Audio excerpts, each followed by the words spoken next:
सदाकत का बहुत हाइप बनी हुई है, बहुत नाम मां सदाकत का चल रहा है और हमने आपको ये याद रखेगा, हम कब से जो मां सदाकत लगातार जो कर रहे हैं और उम्मीद है मुझे कि वर्ल्ड कप स्क्वाड में कहीं ना कहीं बिल्कुल चांस है, उनका चांस उनका बिल्कुल है। अब आपके मां सदाकत हो गए, शदाब हो गए, असल में अच्छा इनका आना इसलिए भी आप कह लो कि नजर आ रहा है कि इनके चांस है क्योंकि ना आपने एक नवाज रखा हुआ है और आपने ये वर्ल्ड कप खेलना श्रीलंका में और वो है आपकी स्पिन ऑलराउंडर के लिए हेवन है श्रीलंका। अगर आप वहां देखो जैसे हसरंगा आप इस टाइम आउट क्लास कर रहे होते हैं वहां पे, और भी अगर आपको जो स्पिन अच्छे ऑलराउंडर्स हो वो आपको चाहिए होते हैं जो बैटिंग में भी इंपैक्ट डाल दें, फील्डिंग में भी कर दें, वो कंडीशन स्पिन होती है। तो वहां पे मुझे लगता है कि आप एक ही फास्ट बॉलिंग ऑलराउंडर रखो, वो आपके पास फहीम है, दूसरे की आपको जरूरत नहीं है।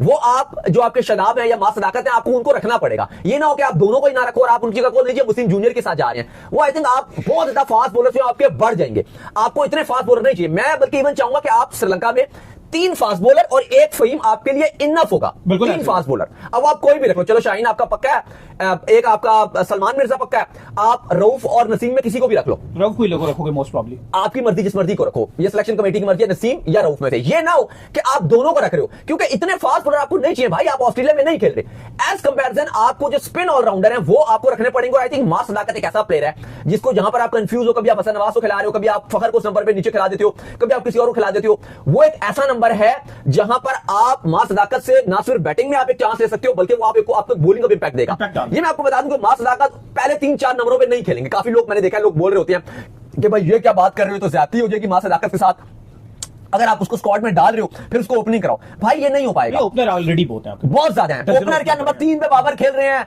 वो 4 पे आगा खेल रहे हैं, उस्मान खान 5 पे खेल रहा है, वो नहीं हो पाएगा। जो सच जो बात है वो पॉसिबल ही नहीं है। फखर जमान पता नहीं किस नंबर पे आ रहे हैं, छठे पे। कोई ऐसी इंजरी ना हो जाए कि उनको मजबूरन वहां डालना पड़े। इंजरी भी हो जाए तो वो 6 लोग बैठे हुए इंजरी रिप्लेसमेंट के लिए। फखर आ सकते हैं, फखर अभी आपके 6 पे खेल रहे हैं, 5-6 पे खेल रहे हैं। उस्मान खान को आप कभी 6 पे खिलाते हो, कभी फखर को 6 पे खिलाते हो। तो अगर इंजरी भी हो जाएगी तो शुक्र करेंगे सारे के कि हमें आगे जाने का मौका मिला है, तो बहुत हमारे लिए लेट है। वो नहीं होगा कि मां सदाकत ओपनिंग कर लें।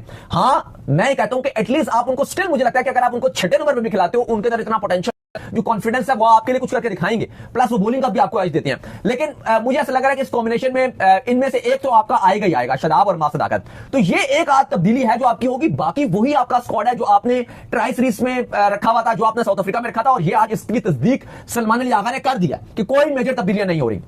फिर आगे चले बाबर के वाले से भी उन्होंने बात की है। बिल्कुल बाबर के वाले से भी बात की और लगातार जो हमसे सवाल पूछा जा रहा था बाबर आजम को लेकर के, जिसमें उनको कहा गया कि आप बाबर आजम को कोई एडवाइस करते हैं या बाबर आजम जो फॉर्म में नहीं थे या उनको आप कुछ ऐसी बात कहते हैं, अगर वो आपकी बात जो सुनते हो या उसके ऊपर अमल करते हो या वो आपकी बात नहीं सुनते, जिस पर उनका ये कहना था कि वो एक अच्छे लिसनर है और अगर कोई जूनियर भी उनको कोई बात कहते तो वो लाजमी जो उस बात को कंसिडर करते हैं, वो सुनते हैं। लेकिन मैंने कोई ऐसी बात उनको कही नहीं है, गेम उनको ऑलरेडी पता है, क्रिकेट वो इतने अच्छे से खेल रहे हैं तो उनको अपनी क्रिकेट के हवाले से बहुत कुछ पता है। देखिए बिल्कुल बाबर के हवाले से उन्होंने बात की, उन्होंने कहा कि एशिया कप के बाद में काफी डाउन हो गया था, तो नेट्स में बाबर आजम ने